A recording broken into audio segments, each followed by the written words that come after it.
Stay Alive is a survival horror tabletop role-playing game with elements of violence, emotional trauma, biological infection, and may include other mature content or themes. Viewer discretion is advised.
Previously on Stay Alive, our survivors made their way east from their protected school that has now seen a number of its exits and entries compromised as part of a series of repeated attacks from the cult of the Third Coming.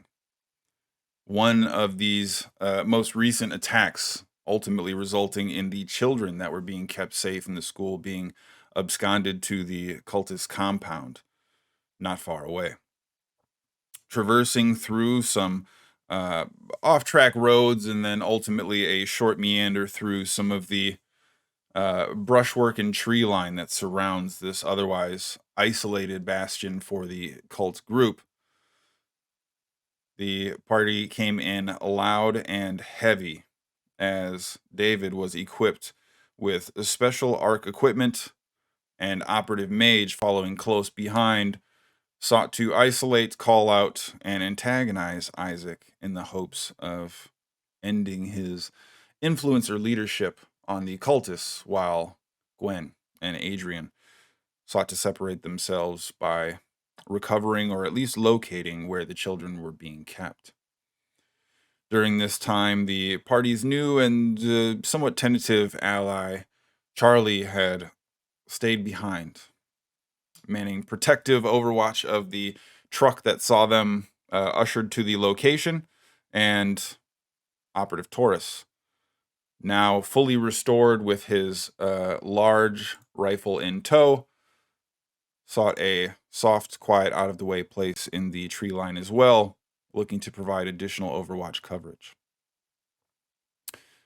As Gwen and Adrian looked through the encampment itself, they ultimately came across not only where Isaac was temporarily hidden away or preparing for the things to come, but as Gwen went to notify the more rambunctious portion of their party, Adrian was approached by a rather questionable individual.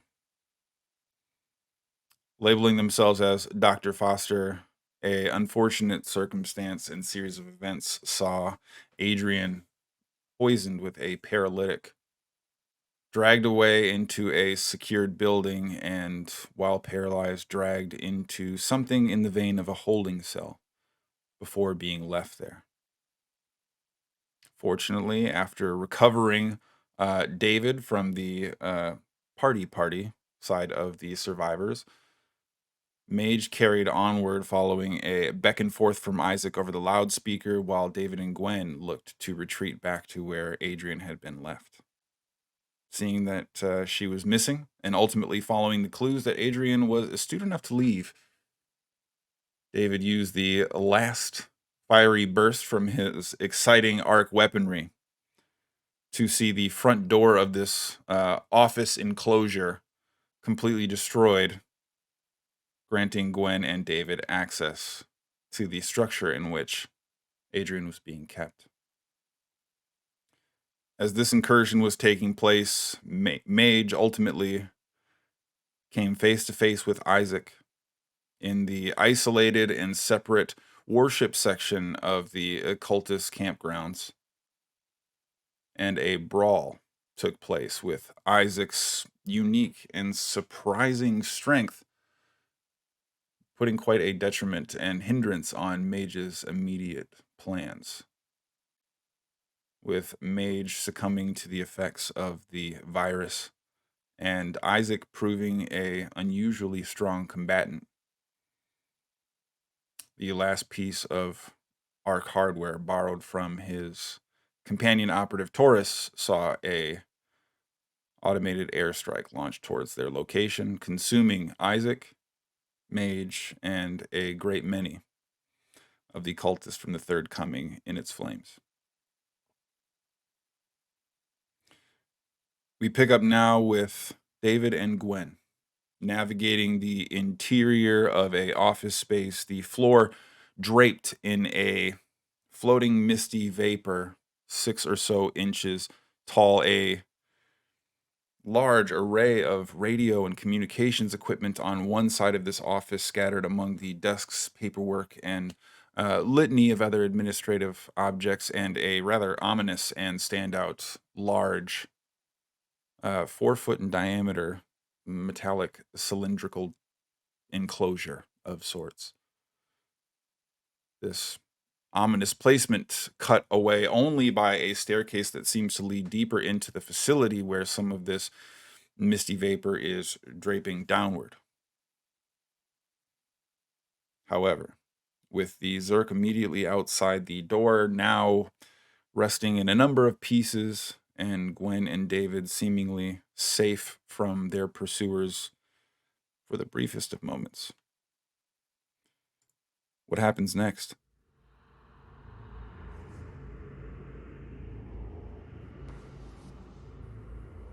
All right, so there's what you mentioned a lot of paperwork and stuff. Can I get a glance at some of that to see what Sure. why would there be paperwork? What is this? Make an effort to utilize your sciences, please. 5. Okay. So as you are examining some of the documentation and instruments and a number of the scattered objects around this area, there's not a ton that stands out to you as being of note or important right away. There are a number of manuals. There are also what appears to be logs and data from a couple years ago. This was a broadcast facility of some kind of mundane nature, more of a communications array or something tied to telecommunications or something to that effect. This was a monitoring post that probably got checked every couple weeks, but now seeing active use based on the current residents that you've been dealing with and encountering of late, there is one folder that seems to stand out to you. It's rather clean. It is not made of the same sort of thinnish manila material. It is thick brown, almost cardstock, surprisingly clean, almost looks like a high-end stationery folder material. Tightly bound, rigid spining.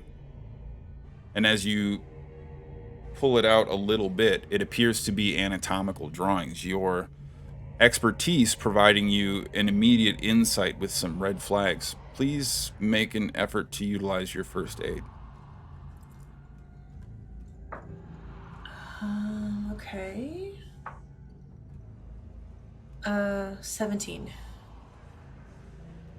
The anatomy of the diagrams all appear relatively standard. The way in which they're drawn up seem a little bit unusual, but you are noticing there are additional annotations, a number of lines and scribbles that seem to connect a number of different dots, genomic sequences and DNA markers written down, circled, crossed out, almost as if this is a bit of a running log with note taking underway in some capacity. Male, female, different heights, sizes, and weights, all seemingly accounted for as you flip through this collected folder until you get towards the back tail end. Probably 20 or so pages in total, but the last 5 dedicated entirely to these undead creatures, their anatomy outlined in a similar fashion to what you would come to know in your medical textbooks. Similar genetic markers circled. Gotcha. Okay. I will try to ignore the pangs of just bitterness that I am not going to have time to read this. But I'm going to take it with me because somebody might get some use out of it. So I'll grab it and tuck it in wherever I can fit it, and then they were doing something in here. Like what? They're studying these things here, or somebody is. Zerk? Yeah. I mean, I imagine that's what most science folks are going to be studying right now, given the Yeah, but this isn't a science facility. Well, yeah, sure. I don't know. Feels very makeshift lab to me. As he says that, I'm gonna think for a split second, and then I'm gonna see if I can find anything else useful. I'm gonna go check out that tube thing. See if there's any other like weapons or anything on the shelf. Please. Notice. Oh, okay. David, as Gwen is kind of moving around in a fervor, if you would like to make an effort to notice as well, you are welcome to do so. Sure. 10. I think for me, I kind of want to just see if I can figure out what's on the other side of that door where the kind of smoke is billowing out from underneath it, or this mist, whatever There's no it is. door, actually. It's a staircase that simply leads downward, and it is dribbling over the edge as if it is cascading downwards. So there's no real barricade in between you and this descent.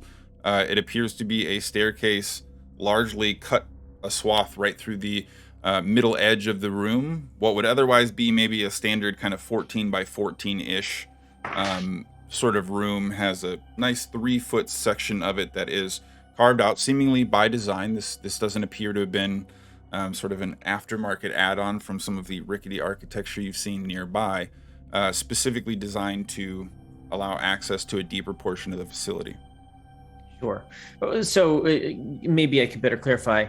I'm trying to locate the source of whatever this smoke or steam is, especially if it's coming from somewhere in this room. That's what I'm kind of trying to figure out. Where's it coming from? And your notice? As a 6. Okay. So Gwen, having already attempted to locate something in the vein of a source for this specific phenomenon, and it eluding her, especially with the sort of fervor and zeal pumping through you still with the excitement of recent moments, you begin sort of drifting around, your eye drawn to the same approximate corner where it almost has a small billow, the waves of this vapor dancing in a tumble before ultimately finding that even ground that the rest of the floor seems to be covered in. But no discernible source, no origin point, as it seems to linger and replenish at such a slow velocity. There is no injection point, no immediate display of output. Gwen, as David is perusing now the radio communication side of the room near some of the desks, looking to examine some things you've already looked at, you navigate across to the open area.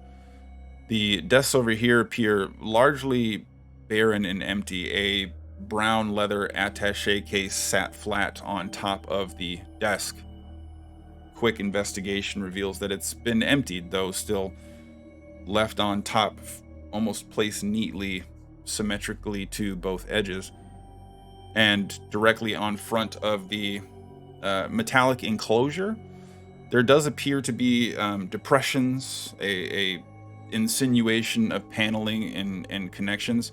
But as you begin to navigate a little bit more, so looking around the sides, some of the surrounding parts and pieces for how this large cylindrical object is constructed, you see armadillo written on the side. 3 buttons, seemingly meant to be depressed in a keypad lock.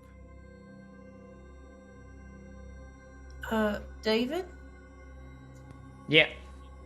There's something over here. I don't know what... Does armadillo mean anything to you? It's a small animal, isn't it? Right, but I'm saying, like, in the context of the world ending and everything? No. That has no additional meaning to me.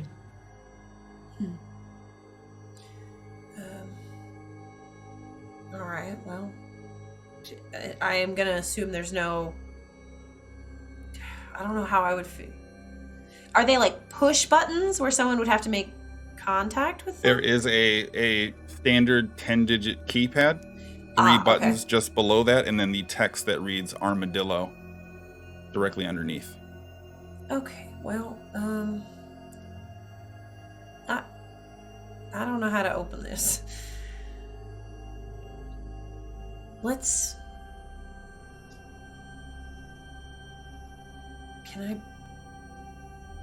Do I think I could break it? Do I think I could You're welcome to try. do something to the keypad that would, like, break it? So that I could just utilize your sciences. Okay. 6. Okay. So a quick examination, especially with at least a nominal understanding of fail-safe securities, especially with high-end labs and, biomedical processes and things of that nature. Fail-safe essentially is going to largely equate to anything sort of electromagnetic that is going to default to a permanently locked state. If you were to short it out or something to that effect, odds are good that it would automatically close. But if you were to try and interpose or create some type of interruption with the locking mechanism before doing that, you'd essentially have it disengage without being able to close in the first place, and it may very well open. A number of potential avenues you could pursue there. And I didn't see anything in this folder about a number sequence or the word armadillo. I didn't see that anywhere. I'm going to say make an effort to utilize your wits.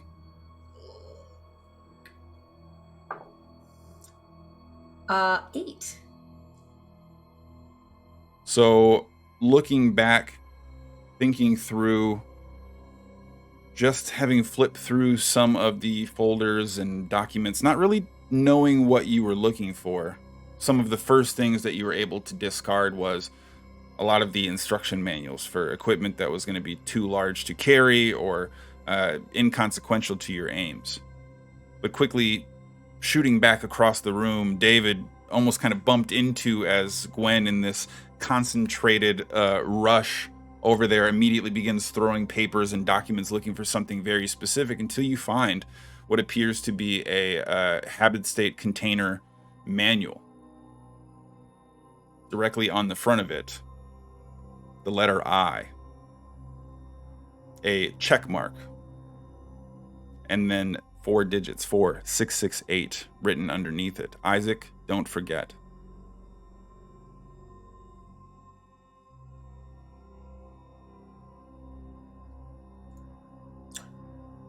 Okay. Well, this might be some. This seems. Let's try this, right? Yeah, that seems like it's probably... Do you want to just read the manual and see what it does rather than like open it and find out that it's like, a time bomb or something? Not really. I'm gonna walk over and try to type that code into the keypad. I'll give David like a kiss on the cheek on my way over, but I'm gonna try and take the manual, disregard stick it in my chef's apron pocket in case I need it later. Okay, so leaning over, kind of around, looking to get your fingers above where the keypad would be, quickly pushing in the individual buttons, you hear the noise go off. A quiet, brief moment. And then the tube kicks out and opens as the doors unfold directly in front of you. I love it when something just works the way it's supposed to, don't you? Yeah, what's it supposed to do? You are now What I want it staring to. at an extremely high-end piece of equipment as you... it almost has this exosuit vibe, but it's draped and hung as if it were meant to go on a mannequin, but is otherwise sort of like Batman cowl display case in the Batcave. Large black suit with webbing. A number of small sort of plates and protrusions that seem to be affixed to the overall form, but it probably almost looks like a fancy wetsuit.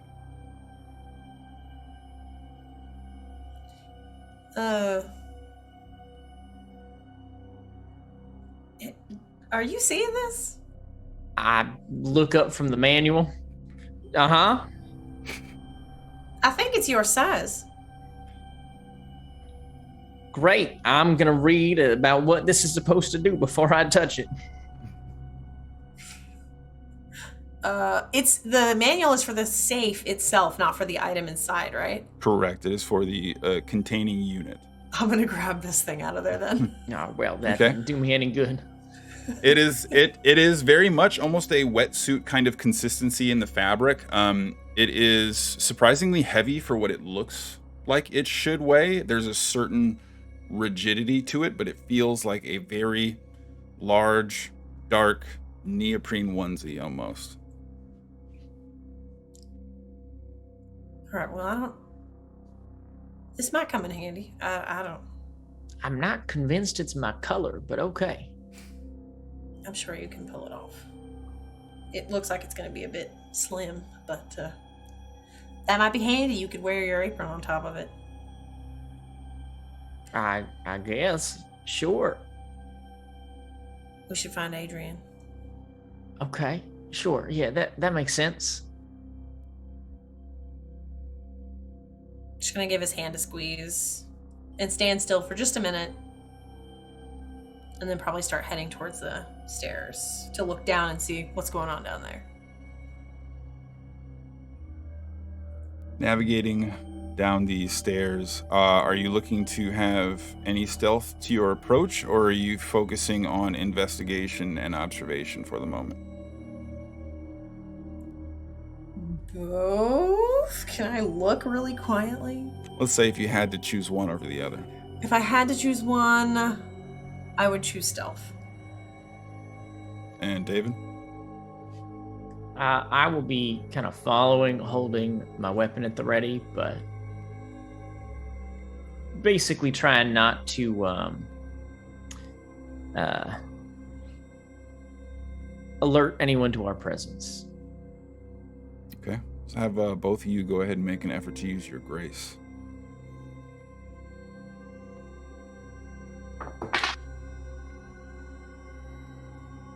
Eight. 5. Okay. Both of you provide a bit of a knowing glance. Some indicative marker of your continued descent and exploration of the facility. And as you are about to segue through the threshold and navigate down the stairway, it seems as if your efforts to remain hidden and quiet have already borne fruit as you hear footsteps from the bottom of the staircase, beginning to navigate up towards you.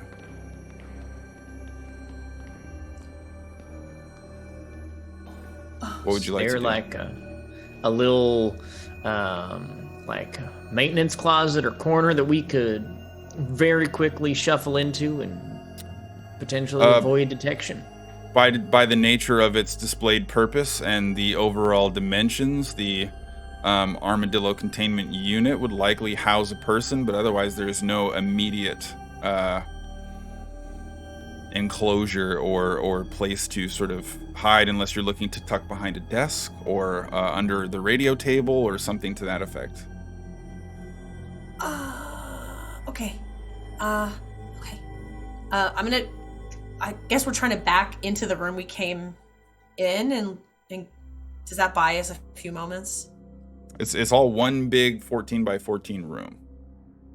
So it's this room, the door that you've completely decimated, and a staircase that leads down into the deeper portion of the structure. What do we do here?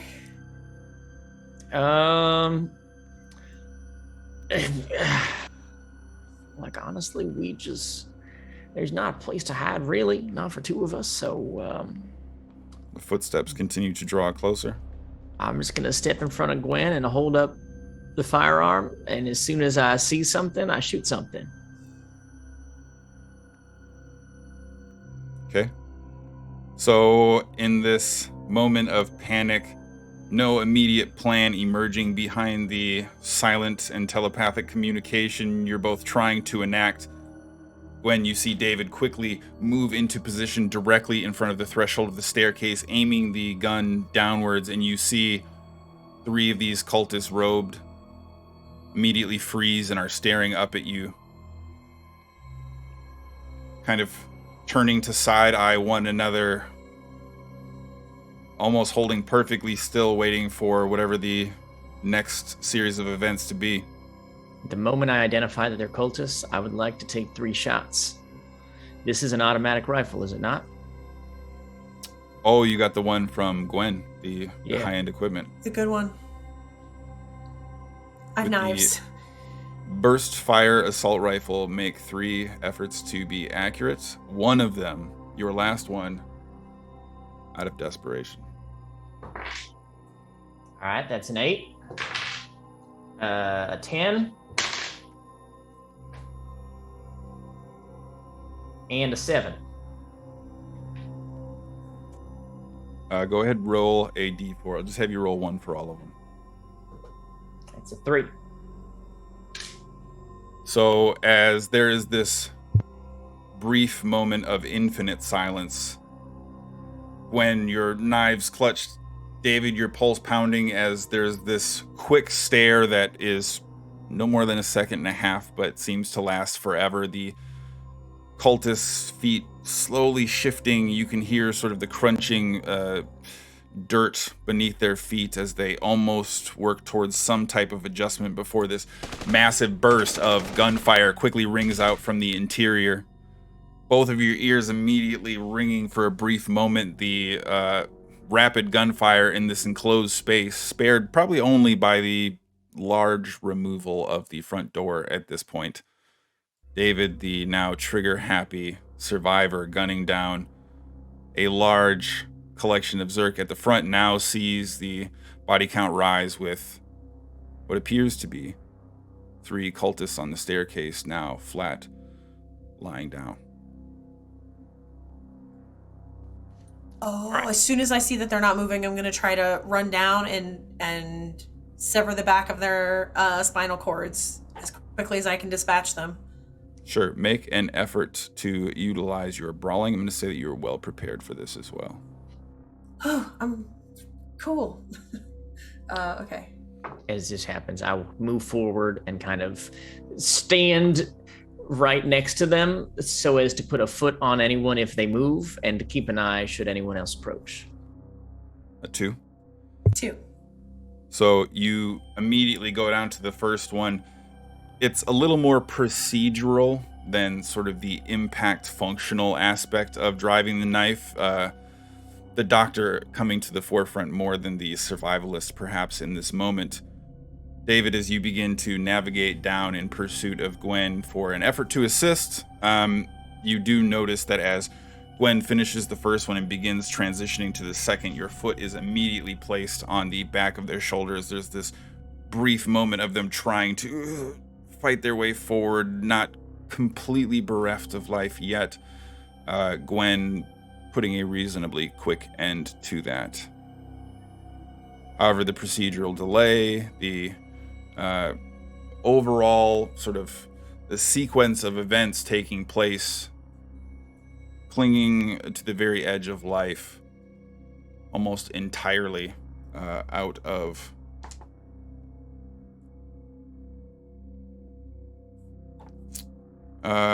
David, please roll for me a d4. It's a 1. Okay. with a massive inhale. The third cultist on the staircase, 2 bullet wounds clearly soaking through even the dark brown of their robes, lunging forward to reveal the knives that they were all carrying and that you likely would have expected at this point. The dagger plunging through the top of your boot. A quick pinch of pain. Though as you are quickly able to turn and correct, trying to find yourself some freedom in space as the last gasp of life from this cultist seems to be leaving them. They let go of the blade, still left in your boot, and you recognize that while it could have potentially caused significant tendon trauma, the pain you're feeling is likely a cut, small edge work on the side of your foot. No major trauma dealt from the attack.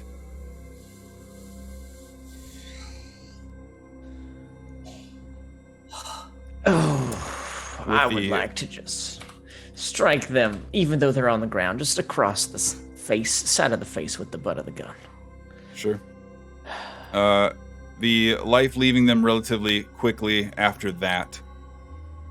Gwen able to follow up in maybe a little bit less of a procedural and more of a definitive and overt frustration as the knife is removed from David's shoe.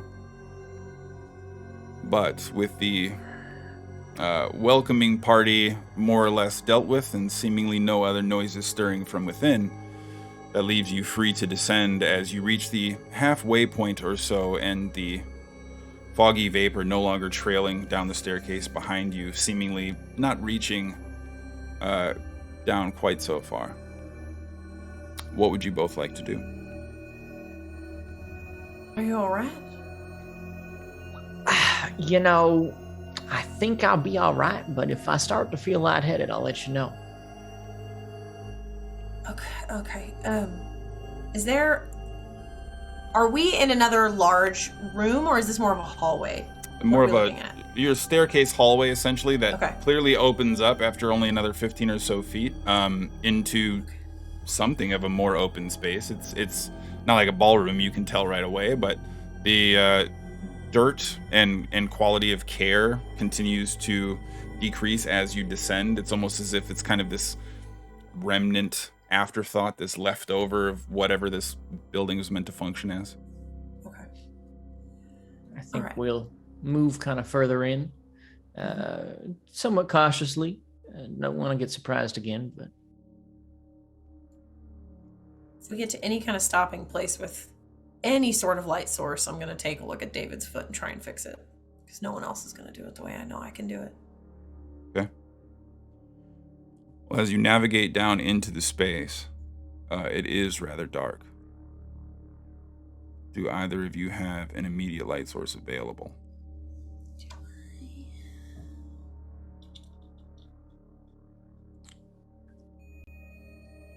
Don't believe I'm so. going to say no. Okay. I don't think there's flashlights and stuff in first aid kits, so I'm going to say no. So, as you enter into the space, you hear this almost banging softly, bone on metal, this tinking noise. Not aggressive by any means, not stand out to you in any kind of pattern that you recognize, but some type of movement taking place nearby. Is there anything that resembles like a light switch on the wall? Make an effort to notice, please. It's a 9. As you begin sort of feeling around, your hand brushing across some type of viscous, jelly-esque fluid that you pull back, and there's this kind of greenish old Jello type of stickiness to your hand. Kind of using the apron to move it off, checking the other side. You do flip on the light switch, and from the entire row in front of you, the room now revealed a much larger and open space, but what appears to be a number of purposefully inserted after the fact cells. Metallic bars, top to bottom, makeshift doors strung in. But it seems to go probably about 50 or so feet. And there are a number of figures lying in many of these cells. Near the very distant back portion, you immediately see two of the children kind of standing up, taking notice.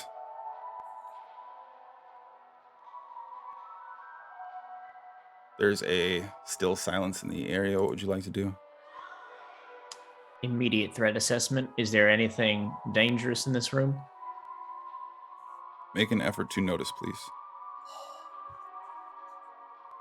Can I would like to look around also, but I'm looking for Adrian and anybody I recognize, or anyone who seems like they're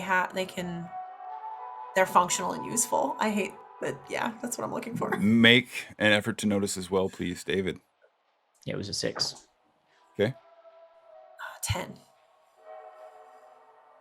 Okay. So as both of you take these extremely cautious and measured steps, both segueing generally towards the children, but keeping a very close eye out. Gwen, your eye immediately drawn. Second cell on the left.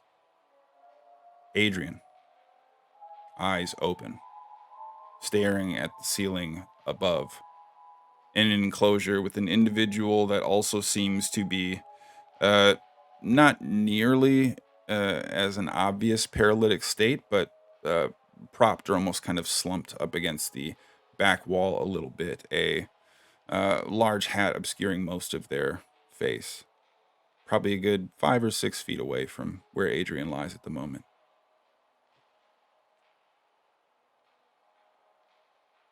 I'll tug on David's sleeve and point out that cell and kind of give him a nod like I'm going in that direction, and I'll just go try to see what's going on with Adrian. Okay. Adrian. As Gwen approaches, you can hear her voice. From the periphery, you can see her form almost approaching the door, but still find yourself struggling to move. Make an effort to utilize your grit, please.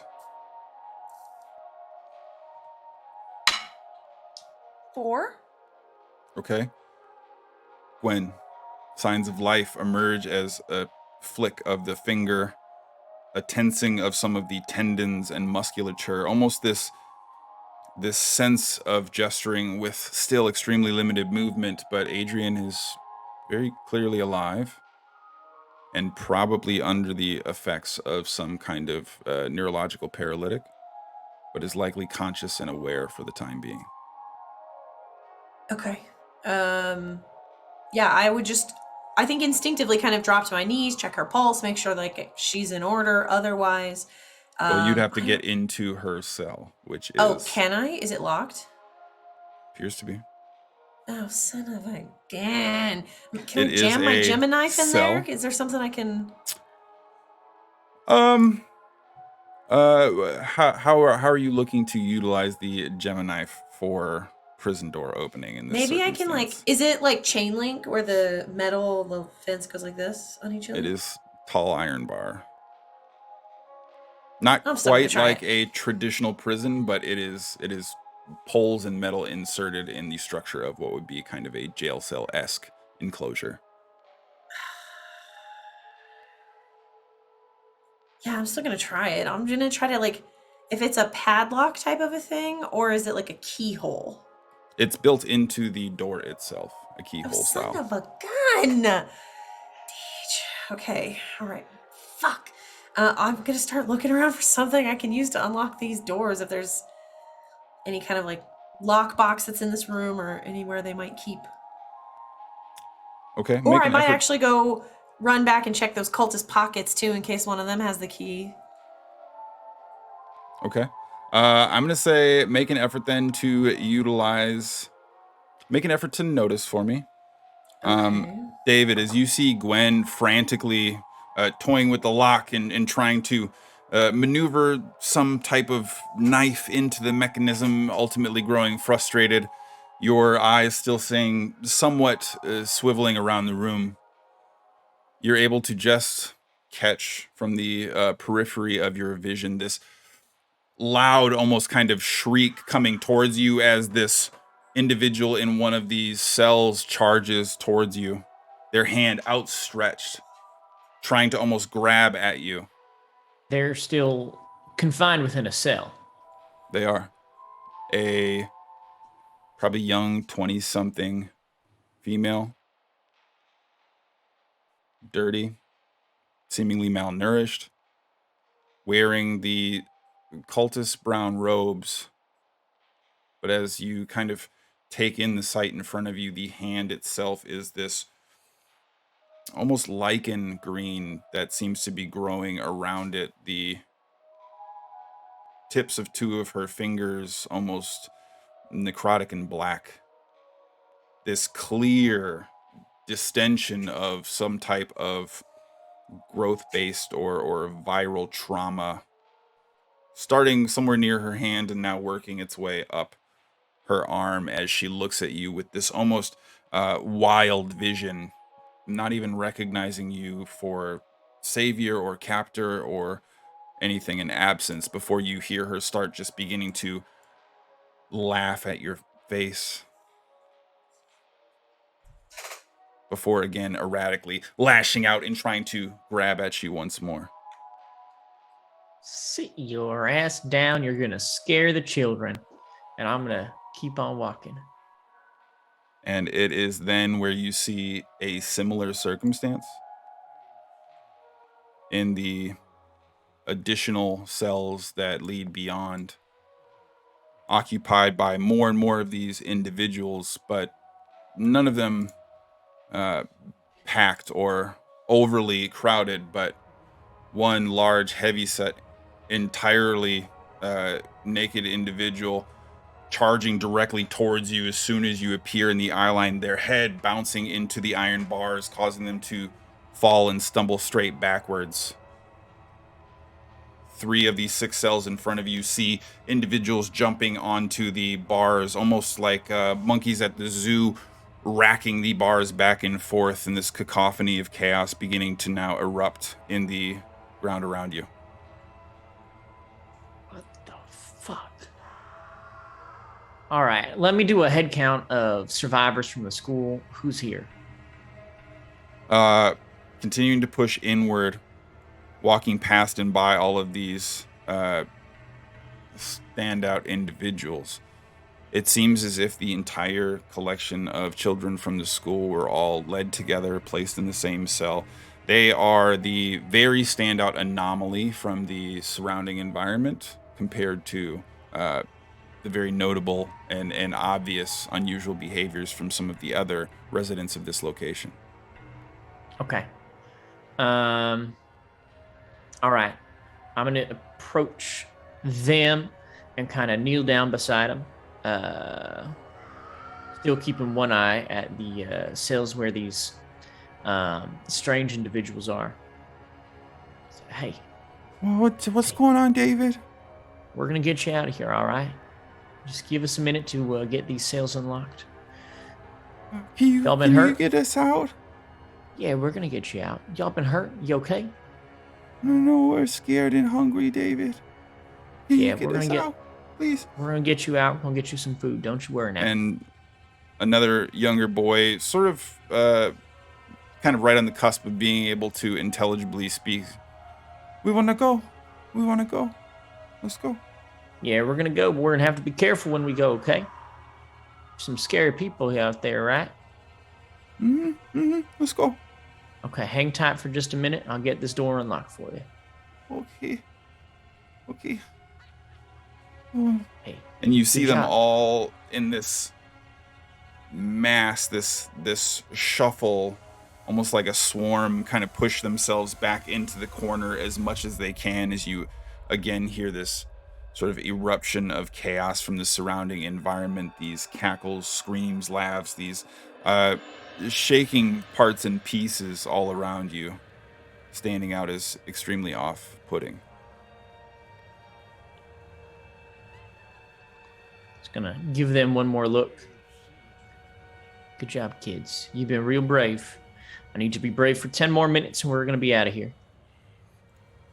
And then I'm gonna go see what's up with Gwen. Okay.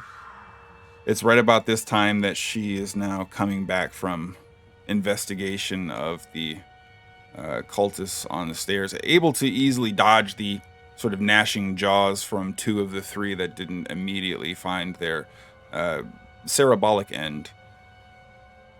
Searching through the forms does reveal a keyring on one of them. I'll grab it and hustle back. Okay. Placing the key into I'll the unlock lock. the kids first so that David can get in, and then I'm gonna run back to Adrian's cell. Okay, sure.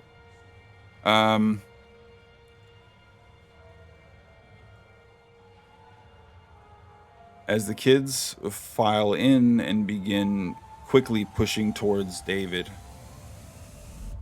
clinging to your legs, your arms, almost kind of clawing at you in this nervous, we need to get out of here right now energy. All of them trying to maintain distance as these arms extending out into the central walkway, almost looking to grab at them as they continue to pass by. The lock on Adrian's cell door also opening up with a loud click. The key activating. Adrian, please make an effort to utilize your grit, please.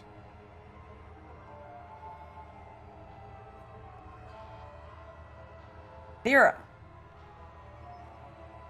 When you enter into the cell, the stranger in the back still not moving right away, but despite Adrian's apparent best efforts, you can see the breath of life and the struggle behind the eyes, but no movement.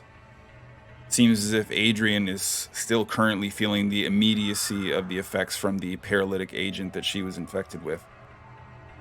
Okay. But it's about this time then that the commotion, especially the royal around you, sees you shaken from the lingering aftermath of some of the neurological agents as Addison. You wake up to see this long hair full of curls draped over a downed individual staring at the ceiling. A parade of children behind a aproned, gun-toting individual, none of whom you've seen or recognized from anywhere nearby. What would you like to do?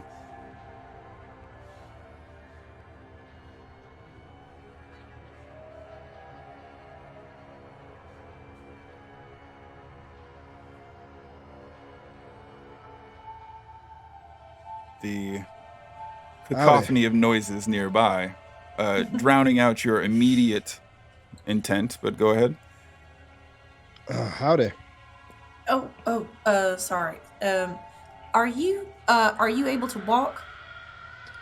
That, ma'am, is a mighty good question. I'm not quite sure. Whatever they stuck me with, it really packs a wallop. Am I able to move my facilities? Go ahead and make an effort to utilize your grit, please. 7. Everything is a little slow. Everything is a little clunky. Your muscles feel tight and bound until the effects of the noxious infusion wears off. You will be at a -1 for all of your physique based rolls. But as you slowly rise to your feet, it seems as if you have regained control of all of your body functions. Everything seems to be a bit slow, but wiggle all the fingers and toes. How y'all doing? Y'all mounting some kind of rescue attempt or something? Yes, I suppose. Adrian, can you move at all, Adrian? I'm Not trying to at all. like pinch her fingers and like. Can I talk? How? You can kind of vocalize, maybe more than talking, but you can see that currently Adrian is under the effects of this paralytic agent.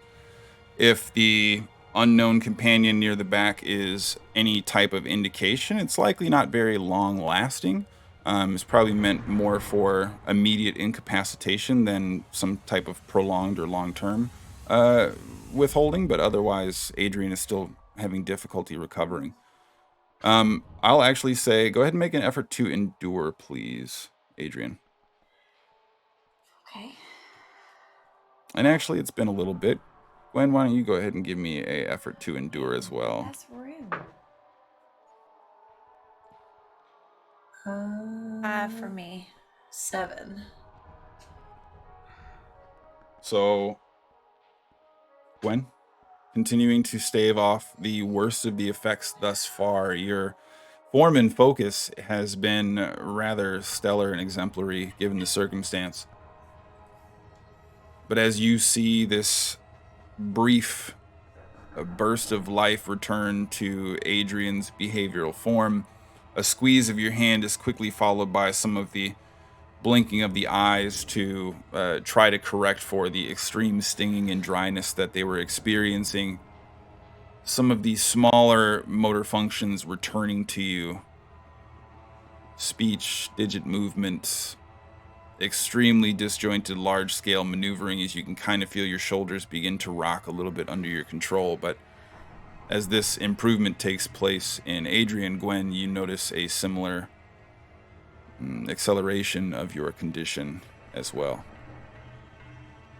And Adrian, as you eventually are able to adjust your vision, right your eyes, and look at Adrian, you see this dark blood bleeding from her nose.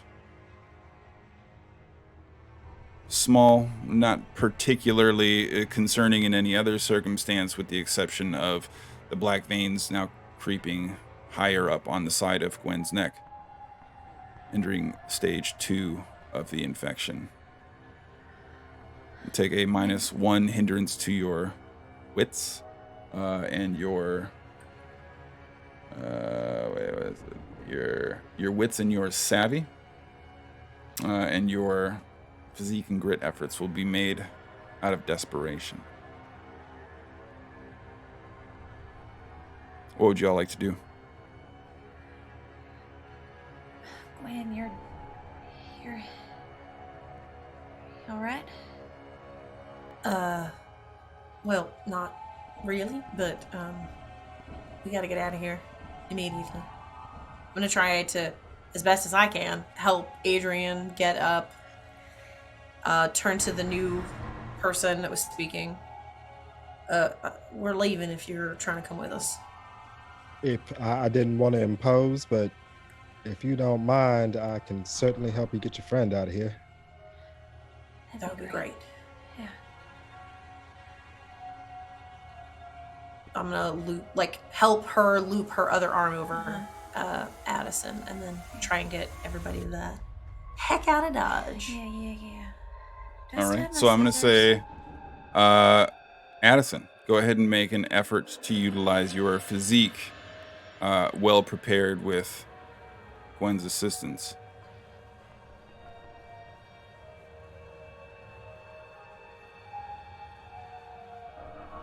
Prepared, -1. That's a 4. Okay. It is not pretty or coordinated. It is not expeditious or efficient.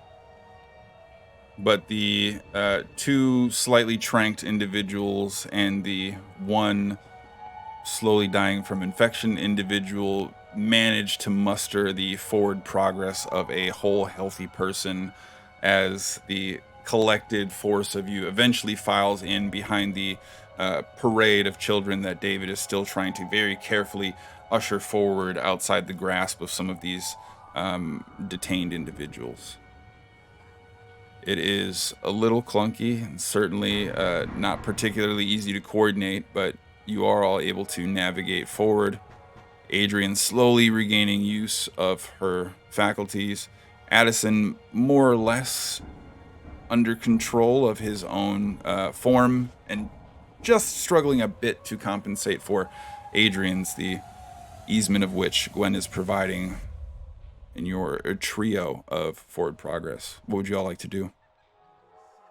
I'll kind of lead the way back up the stairs through that smoky chamber. Have everyone wait inside a second as I just kind of poke my head out, see if the place is clear. Have we heard a particularly large explosion at some point? Probably would in have the been last few a minutes? standout to you. Yes, you would have heard something go off that indicates that whatever mage's magic trick has likely been performed. To what extent, you likely wouldn't have had a immediate line of sight to it, but the dancing orange in reflection on some of the structures outside seem to indicate that there is in fact plenty of flame outside. Whatever mage happened to execute on, it was impactful at the very least. Sure. I'll take 2 seconds, just peer in that way. See if there's any kind of aftermath or rubble beyond just seems like fire. But really, just making sure that the coast is clear and that we could make a somewhat safe exit if we wanted to. Make an effort to notice, please.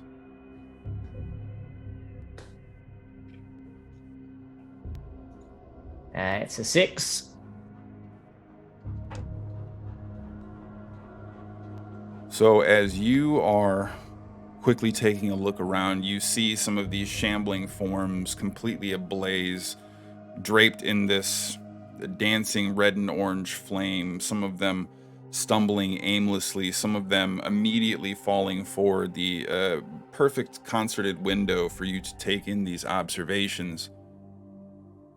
But nothing that feels overtly threatening for the moment.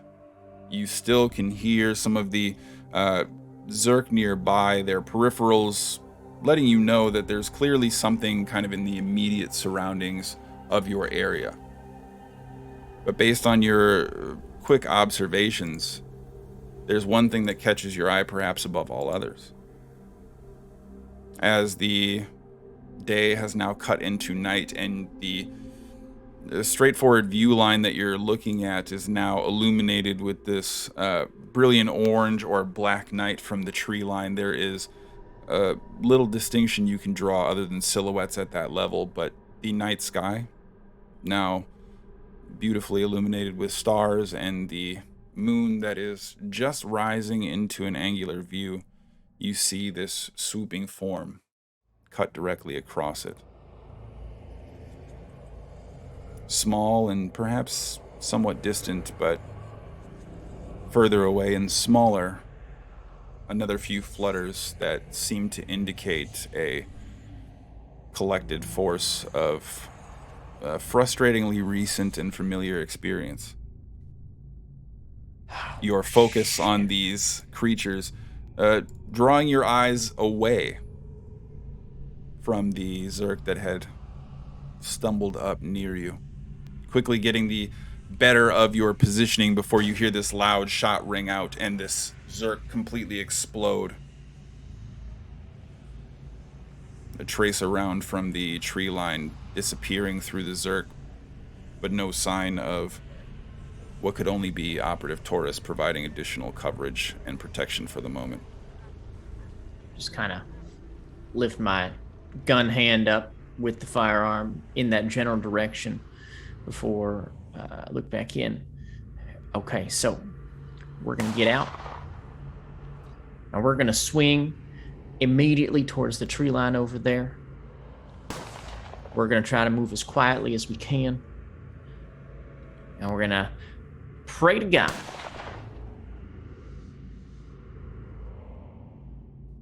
that we can make it there in a very timely manner.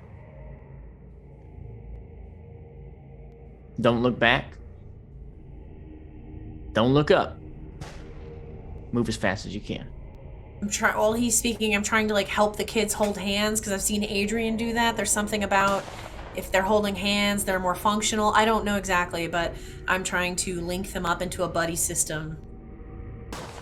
Y'all some Okay. kind of special forces or something? I wish.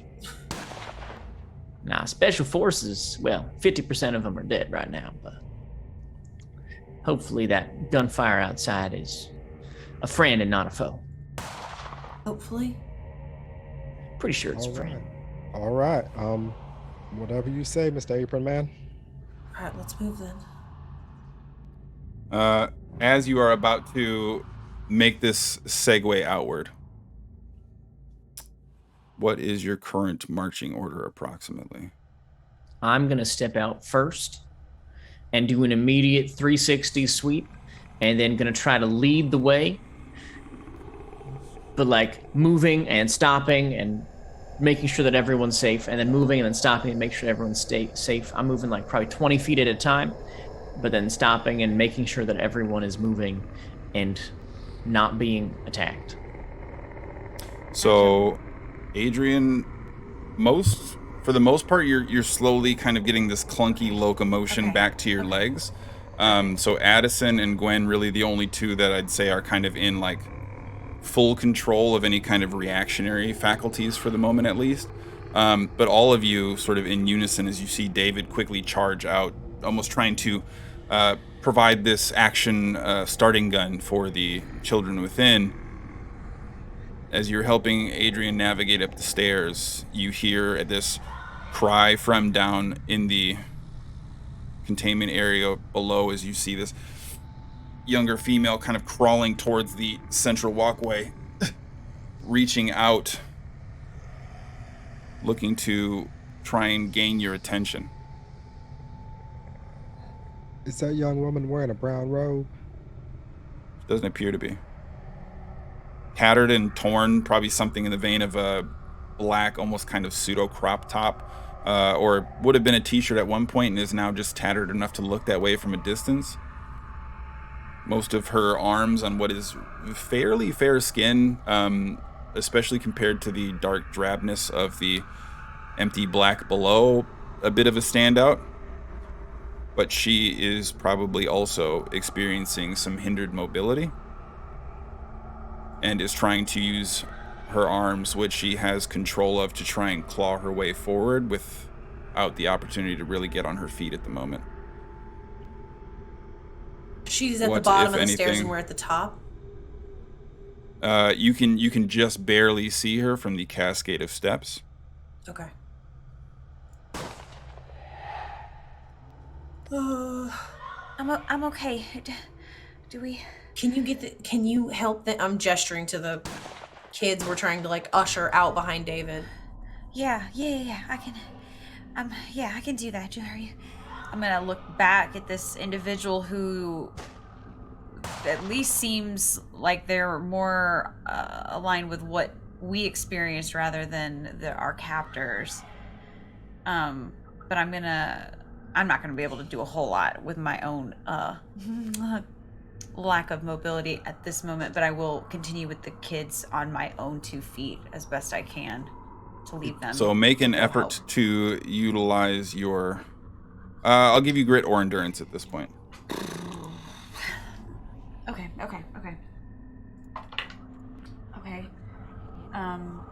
7 endurance. Okay. Again, probably not quite to the same pace or clip that Addison seems to have been recovered, but you are finding yourself at least able to posture upright, leaning and kind of balancing against things to try and maintain some of your wherewithal, at least under your own power, but through very shaky means. Gwen and Addison, as you are turning to look back, you now see this younger woman being assailed by a large male individual, this erratic swiping seeming to take place as you see her knee quickly jut up in front of her, trying to fight this individual off down in the hallway below, some 35 feet away.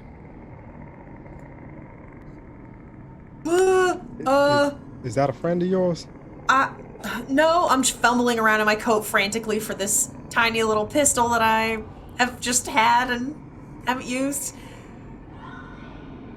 And I'm gonna try to shoot at this guy. Okay. I'm not getting any closer. Sorry. Make an effort to be accurate. A 35-foot shot in a tight hallway with a angled drop here. Accurate. Okay, -1. 8. 8. Roll a d4. 2. Okay.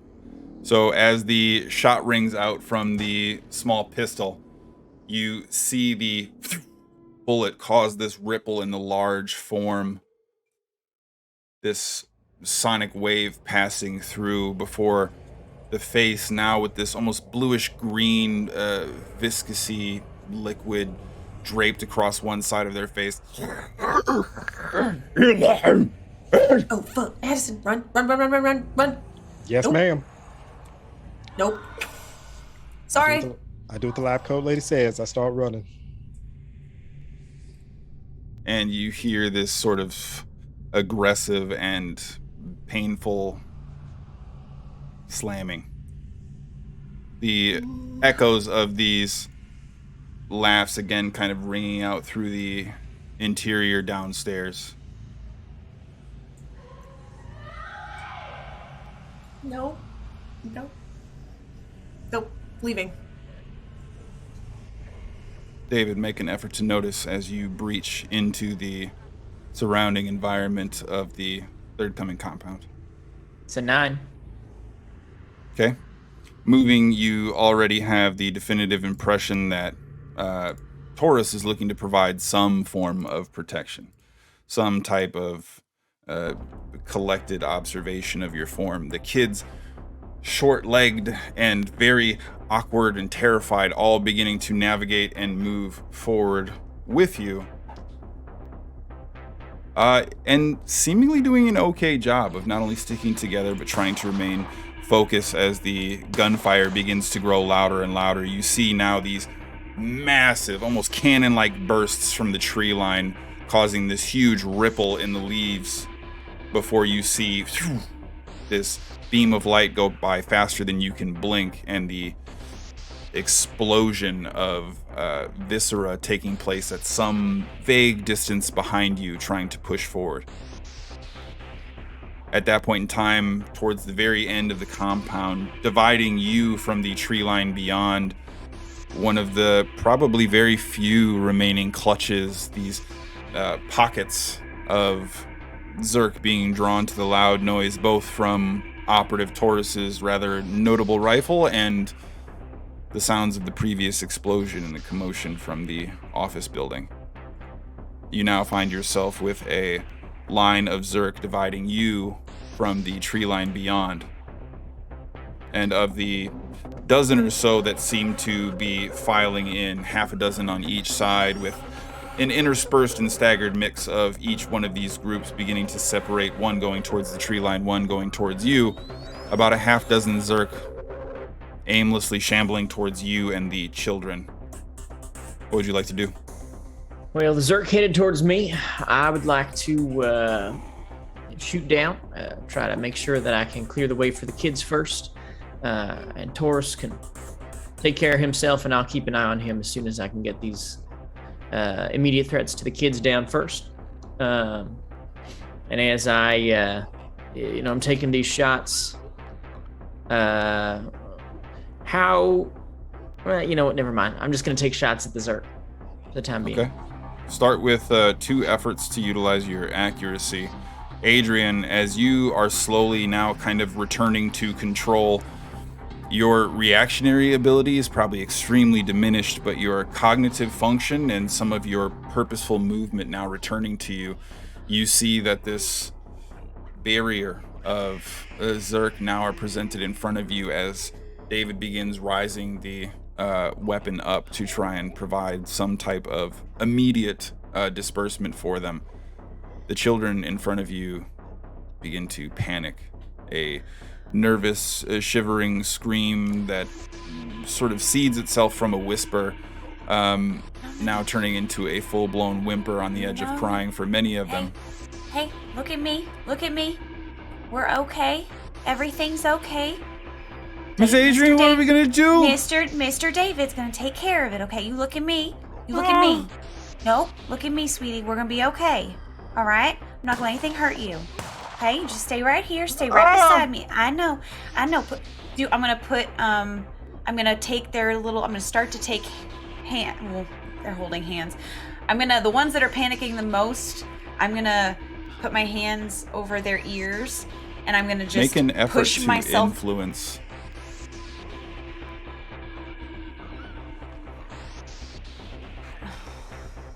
Wait, influence? Isn't that?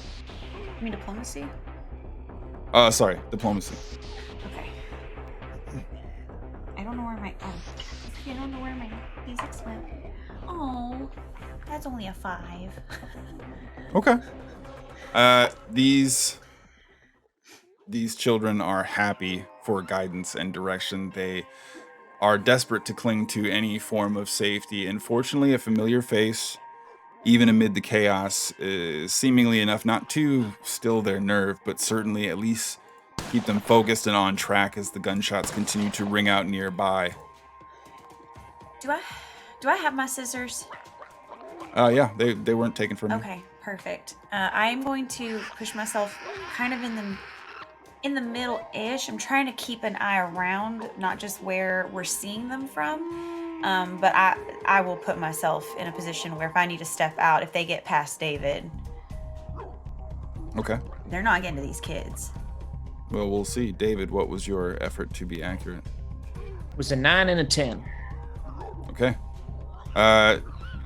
David, seemingly leaning into the cowboy western he was always meant to play, another burst of gunfire sees one half of the line of Zerk separated and stripped away, now quickly having to reload after some of the immediate engagement.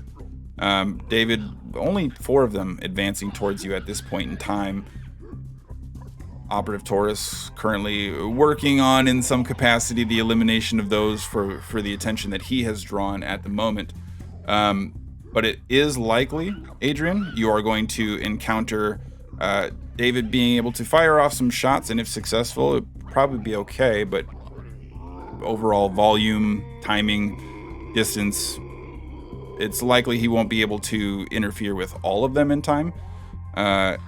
Gwen and Addison, you would now emerge from this building to see this absolute chaos breaking out in the surrounding environment, with David at the forefront, bullets flying both directions, it would seem, and the children massing around Adrian's legs as her scissors are wielded up high. What would either of you like to do? How did I feel safer downstairs? Well, it depends. Well, on time. And I'm gonna try to close the distance, like urging Addison forward. Yes, ma'am. As I'm being urged forward, is there any type of like large stick or branch or something that I can pick up and maybe try to wield to keep something away from me if I need to? Make an effort to notice for me, please. That's a 4. Okay. There isn't really much that stands out to you right away, with the exception of these buildings having been decimated and destroyed. There are numerous shanks and splinters of large wood, and it's a little crude, it's a little ugly, it probably won't last very long, but you can find something in the vein of kind of a grippable paddle from one of the structural 2x4s used to put these unstable structures together. I'll take what I can get. Okay. And Gwen, what are you looking to do? As I watch Addison wrench this 2x4 into their grasp. I think I am trying to keep an eye out to make sure nothing leaps out at us while they're doing that, but I'm also going to hand them one of the Gemma knives.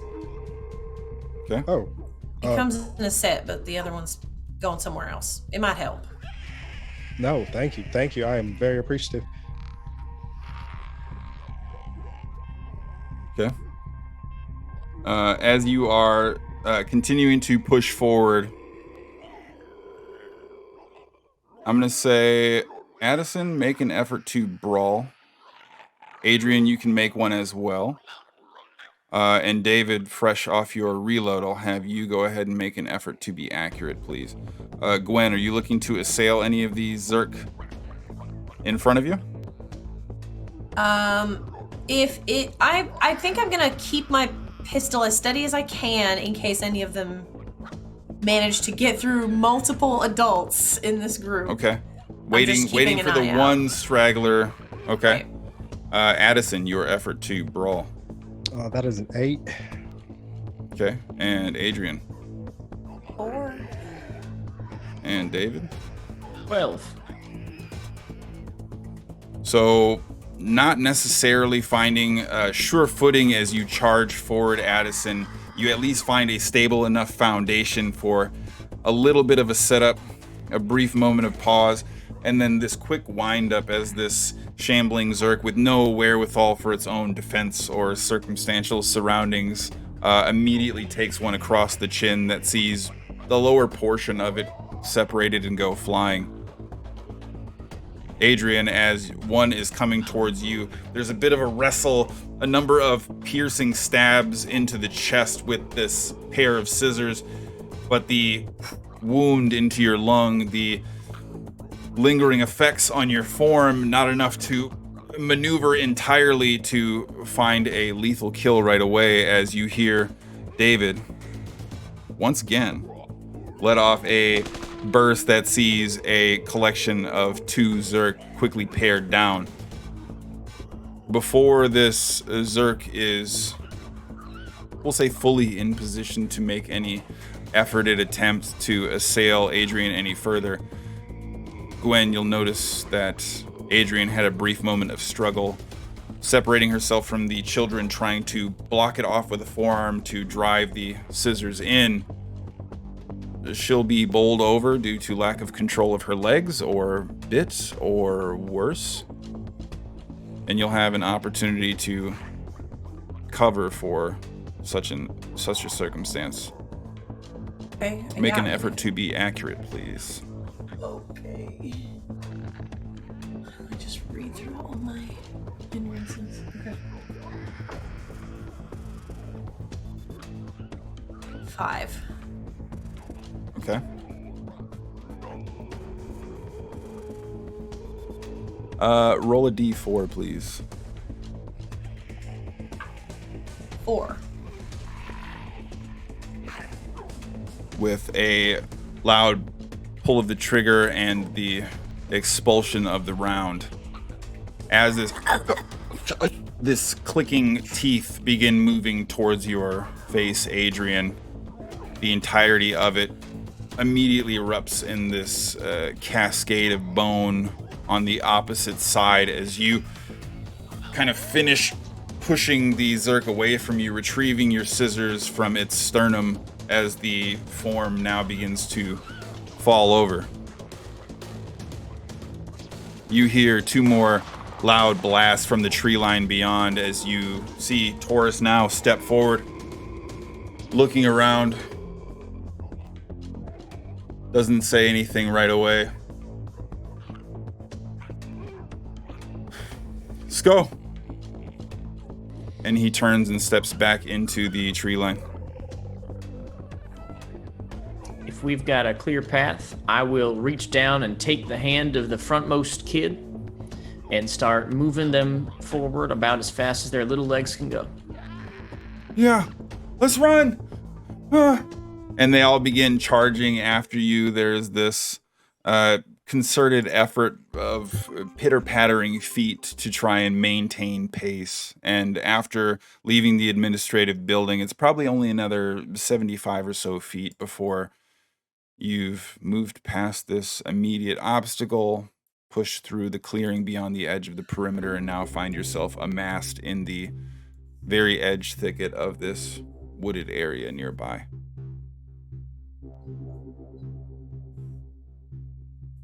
Is anyone looking to do anything right away? I would just like to thank y'all for getting me out of there. And I don't know who you are or how you destroyed this place, but you did some good work. Thank you. Yeah, that was a magic trick, and maybe save your thanks for when we're actually a little farther away from the carnage. Yes, sir. Yes, sir. We need to David, start. by the way. Yes, Mr. David.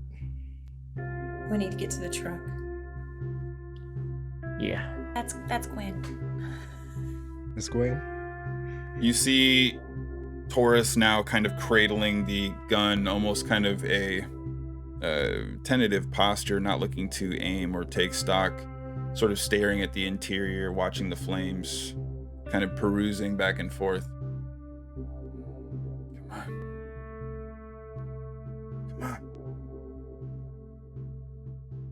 Go ahead, I'll catch up. Do you have more people out there?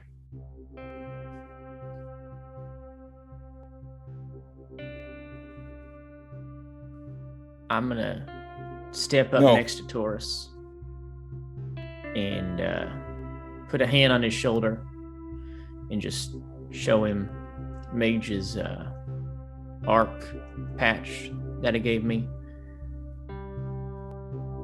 Kind of give something that resembles like a one-armed hug. Say,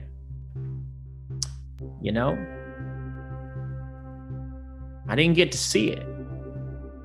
How was the magic trick?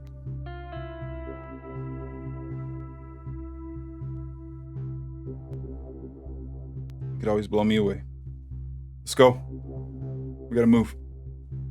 And you see him tuck it into a front pouch without saying another word and quickly departing, almost shirking the embrace to a certain extent as you hear his footfalls a little heavier, navigating back towards the truck.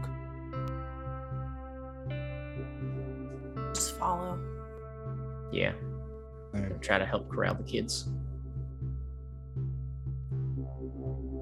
As you move into the tree line, it's not but a moment or two after, probably a separating degree of what could be 30 seconds. Operative Taurus navigating away from the brush line in frustration and disappointment. He isn't making much of an effort to hide. But beyond, in the remnant of the burning compound, you continue to hear these cries ringing out. And David, maybe only just slightly, maybe nothing that stands out to you as being definitive, but this heavy, leathery, thick flapping cutting through the air.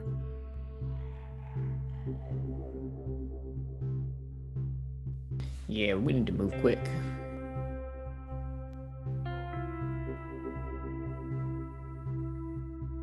Navigating back towards the truck, you find Charlie sitting back against the windshield, butt on top of the hood, half empty 2-liter in his grip as he's looking up towards the sky. And then I met these new folks and oh shit. You all made it. Did we win? From a certain point of view, you could say that. And as we get close, I'm Is gonna that point of view ready to jump in a truck? Because I I've been keeping her warm, obviously, but I think we should go, if possible. Agree. We should also go. And I want to get up to the driver's side window and stick my head in, say, those flying guys are here, so we're going to want to move about as fast as you can go without losing What the child fuck? from the bed of the truck. Oh shit, y'all got kids? Oh, that's right. We were supposed to get kids here. Yeah, we're saving kids. Thanks for your help, by the way. And Operative Taurus quickly moving up to the side of the truck bed, not saying anything to you or Charlie as he walks by. Let's go, kids, come on. And basically grabs one of the kids like a mannequin and begins kind of just ushering them into the bed of the truck. I'll start lending a hand. I'll. Hey, I got this. It's for the children. Sorry. Yes, ma'am. No, You gotta go. you can. That was to Taurus. You can help. Putting his foot on the back tire, throwing himself into the truck bed, quickly grabbing onto the roll bar that sits above the truck cab, kind of repositioning his rifle once more. Charlie, let's go. Fire it up. Oh, shit. All right, I guess. And kind of begins moving back towards the front cab, opening the driver's side door, and you again hear the truck kick up and stir to life. Keep the The bottom children on bottom. Yep. Loaded Stay in. seated. Is anybody looking to do anything or articulate any specifics as part of their departure process? I think as they're loading all the kids up, I'm going to approach Charlie and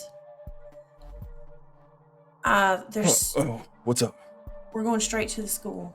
But when we get about 5 minutes or so out, I need you to stop and let me out. And then just keep going. It's not that nice of a night. It's not. I realize that. You trying to go for a fucking walk? What are we talking I'm not about? asking you for your opinion. I'm giving you instructions. Do you understand? Jeez, all fucking ratty. God damn. Hang on, everybody. I guess we got multiple stops to make. Fucking hell. And you hear the truck slowly begin to peel off, pull away, navigating back towards the direction of the Silver City Elementary School. It is a long ride over a very short period of time. A little bit of a humidity lingering on the air, a little bit of a chill to the evening, especially with the pace. Charlie not going particularly fast, but certainly taking no time on some of the gentler bends. Is anyone looking to do anything as you traverse back? I just want to give a quick look over. I know the kids seem mostly scared, and I'm just gonna make sure they're all staying seated. But also they look no more than afraid and hungry. And just make sure they stay seated. And don't fly out of the truck. Don't know where exactly we are in terms of proximity, but if I am able to whisper to Taurus in such a way that the kids won't be able to hear, I just want to ask him, did you see those things in the sky?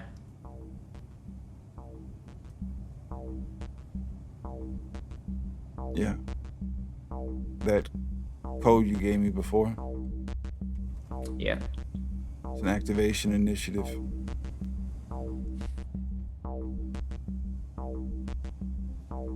Reconnects the ARC network through a back channel that we set up. Okay.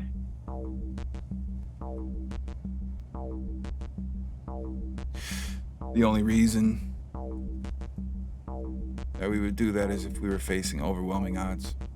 And we thought we had some extra ground covered with most of ARC's infrastructure damaged.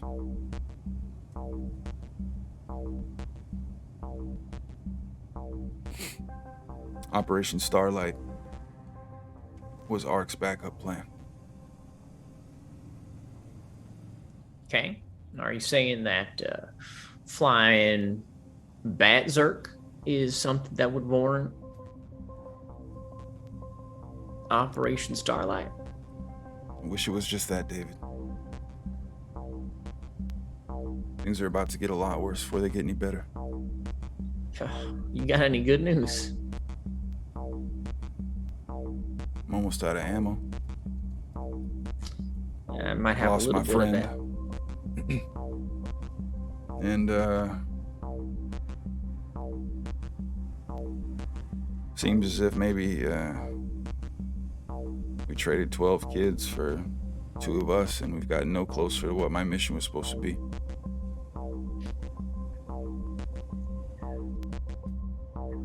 You know, I get that, but if we don't got kids when we're gone,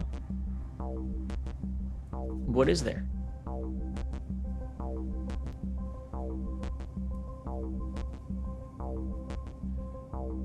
You think we got a future after this, David? Look around you. Look, I don't know, but I would like to believe that maybe it's possible. For someone else, not me. Make an effort to utilize your diplomacy.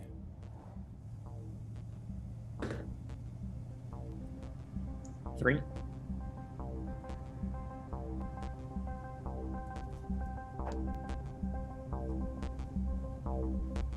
Roll a d4 for me.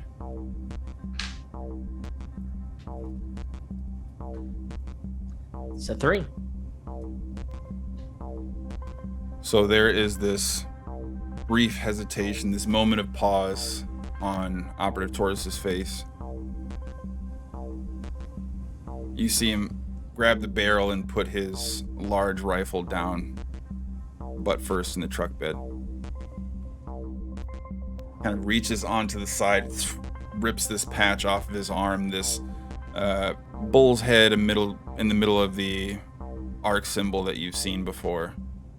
Some of it purposefully modified and almost defaced in a fashion similar to the way that Mage's was.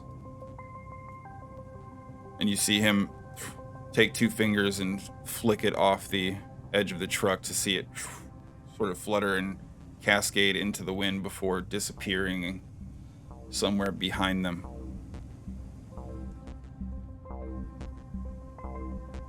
We only got 1 shot at surviving. Not just this, but everything.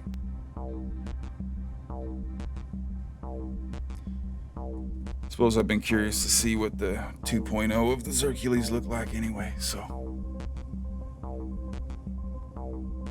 Well, if we only get 1 shot, better not miss, right? It's gonna take a lot more than that. Well, if you told me that, we could have saved... Wait. You didn't use that rocket launcher, did you? Didn't need to, we had magic. Maybe that'll be our shot. Fingers crossed. And you eventually see the truck coming to a quick stop, the gravel kind of kicking up as the truck itself comes to a quick halt. I'm gonna squeeze David's hand and kind of crawl out of the back of the truck and just kind of give him a nod. And then I'm gonna walk out, get out of the bed, and then go to the. Adrian, are you sitting in the bed of the truck or in the cab? I'm sitting in the back with the kids. So I'm sitting in the bed of the truck. Okay, so we're all Operative working. Taurus kind of immediately looking around, bangs on the top of the cab. What the fuck are we stopping for? Let's go. What? And David. I'm just doing what I was told. Calm down. Take your big stick and sit down. Oh, sake. Language. David, I need to. We'll meet you at the school. Go on ahead. Oh, okay. All right. I'm gonna hand the first aid kit to Adrian just in case when you get there. There's band-aids and things in here. They look fine mostly, but just in case. The fuck is this? What? Do I get a feeling of what's happening at all? Because I saw Gwen, are you looking to obfuscate your motives here? I suppose I'm not sharing anything with you, so. You can make an effort to utilize your sociology. Okay.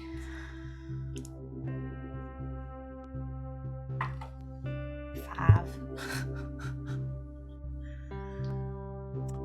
Gwen is practical, straightforward, and academic, perhaps, especially in all things related to medical practice and function. The exact plan or purpose, certainly not able to be discerned readily, but it's weird that she's giving me a first aid kit. Gwen is making no secret about a pronounced departure in a very non-dramatic fashion. Okay. I'll just take the first aid kit and I'll give you a little nod. I will also hand you the pistol. Give you a very confident nod. And then when you go to hand me the pistol, I'm going to, before I take it, I'm gonna put my hand around your wrist and just give it a little squeeze. I'm not gonna say anything else. I'll take the gun.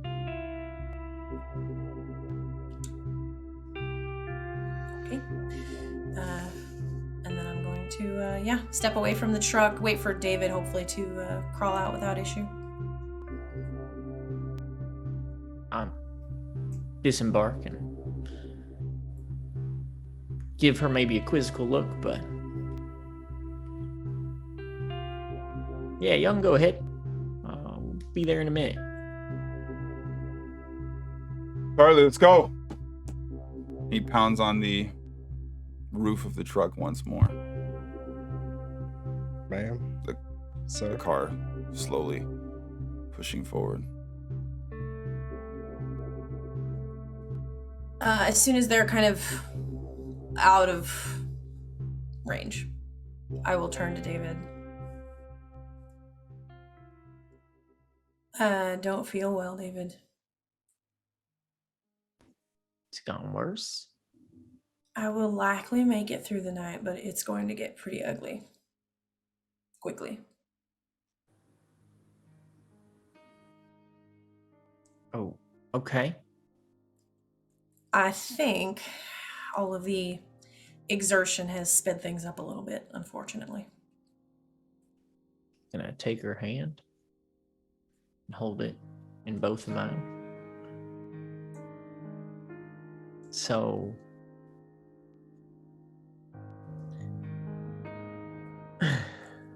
are you saying this is it?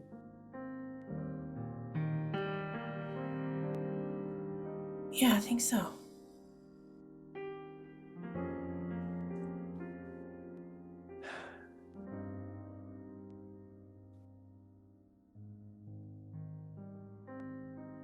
Okay. I'm going to start very methodically taking all my things out. I'm going to take off my coat and fold it, secure it all into like a whatever bag or pack I would have been carrying.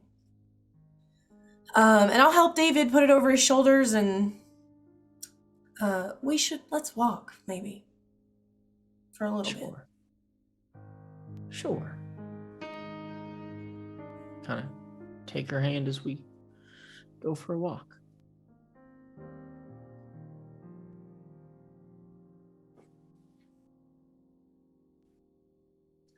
You know, I gotta be honest, I figured if one of us was gonna go during this whole thing, it would have been me. I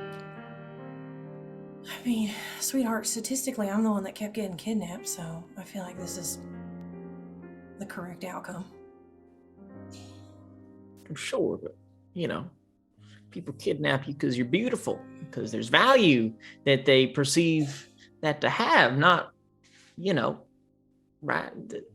And do that because they want to keep you alive, not because they want to kill you. Well, hopefully there are no more rescue missions in your near future.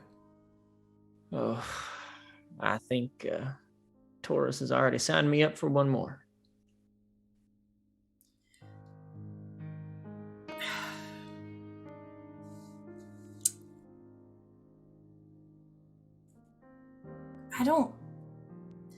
I very much respect how good you are with people.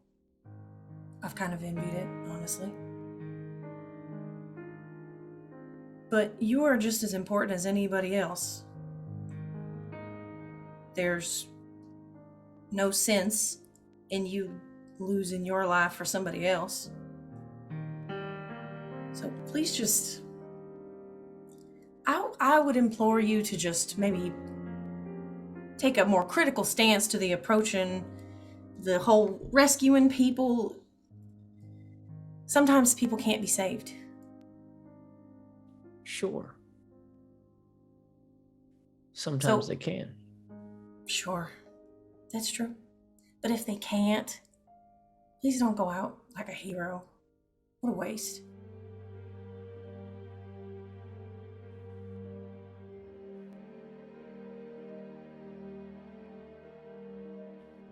I don't know, darling.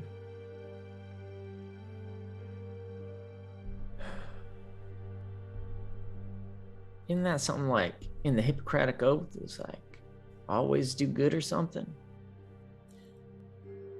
No, that's not in the oath. I must The be oath thinking requires of that something we else. do what we can, when we can. It says nothing about needless sacrifice.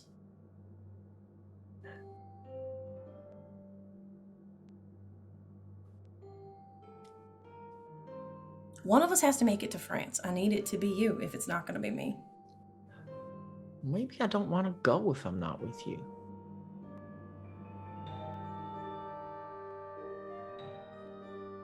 And who's to say they don't have Zerk in France?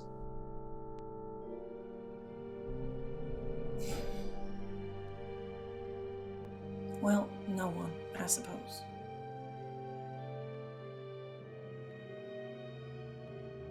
As we're walking, I'm trying to find like somewhere where we can sit down that seems like, I don't want to throw around the word safe, but like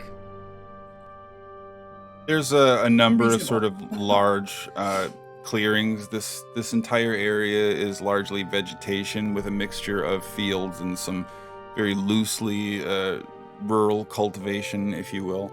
So there's going to be a number of areas that are going to be largely open, but far enough away from anything of note to really draw or attract attention. Just pick any of these places and sit down and kind of get comfy.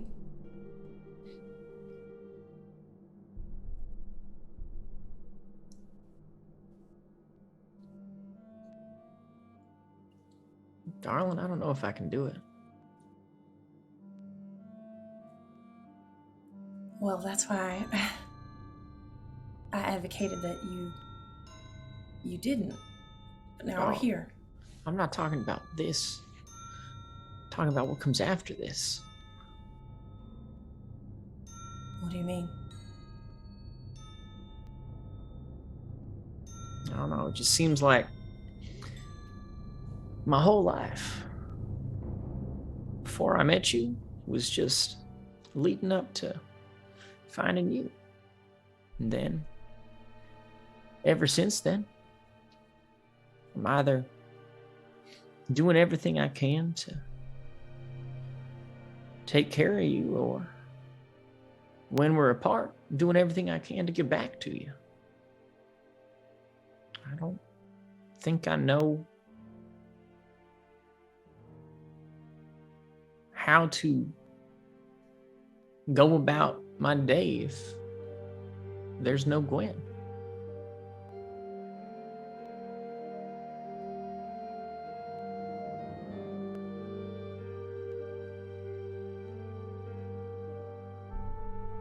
I feel a little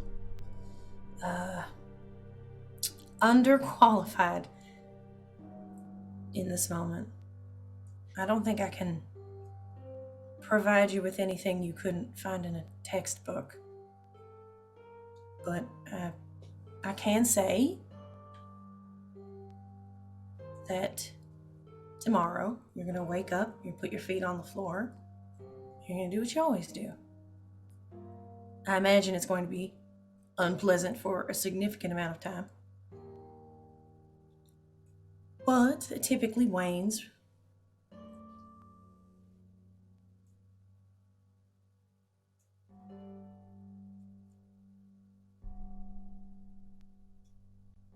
You'll figure it out.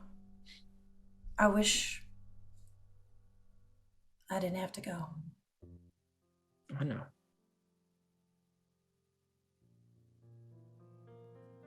I'm going to miss you. And there's nobody as smart as me, David.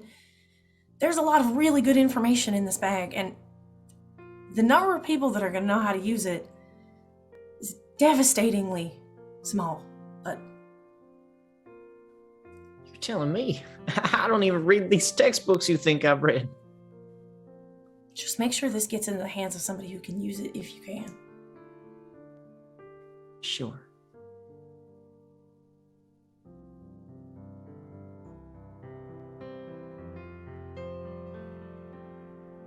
Thank you. Yeah. I mean,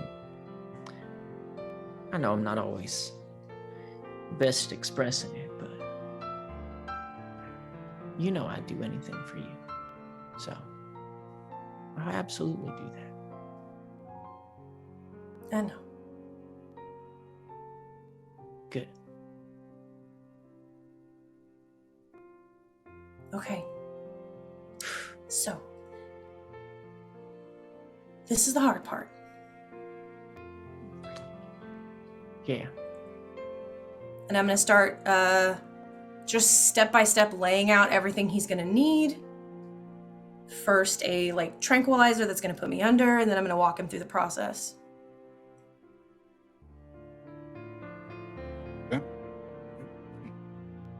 Okay, so that's 1. That's 2, and then that's 3. Yes, and then step 4 is you get up and you go back to the school.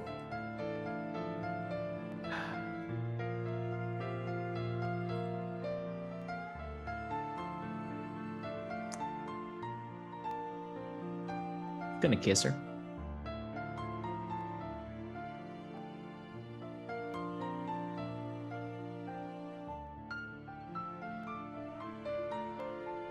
Okay.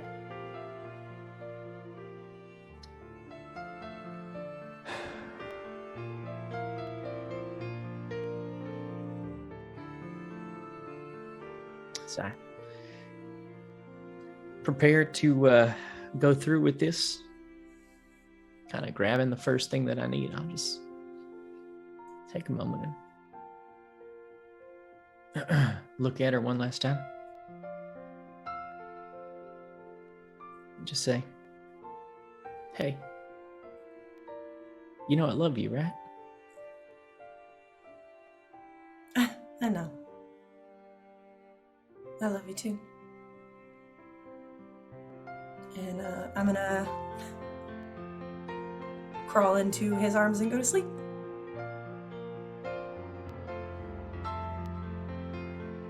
Following the injection of the anesthesia, you feel your synapses beginning to slow. David's firm embrace providing the gentle umbrage to transition to unconsciousness, and before you do, Gwen, what are your last words?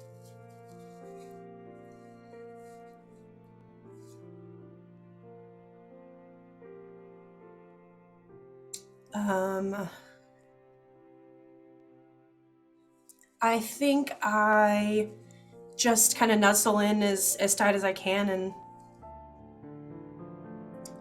Good night, sweetheart.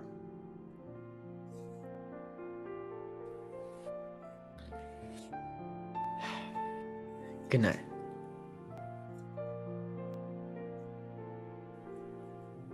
Torn down before I ever got the chance to truly reach my potential. I'd say it's poetic, but it's infuriating. But that's how these things go. It's simple statistics at the end of the day, I guess. Not all of us were gonna make it. Worse still, I let you down, David. I'm so sorry. I only ever did what I thought was best. Well, I suppose it's all in the wash now.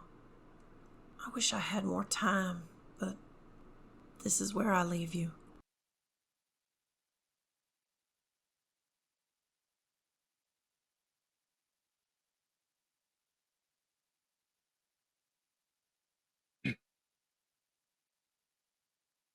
And to those of you out there surviving,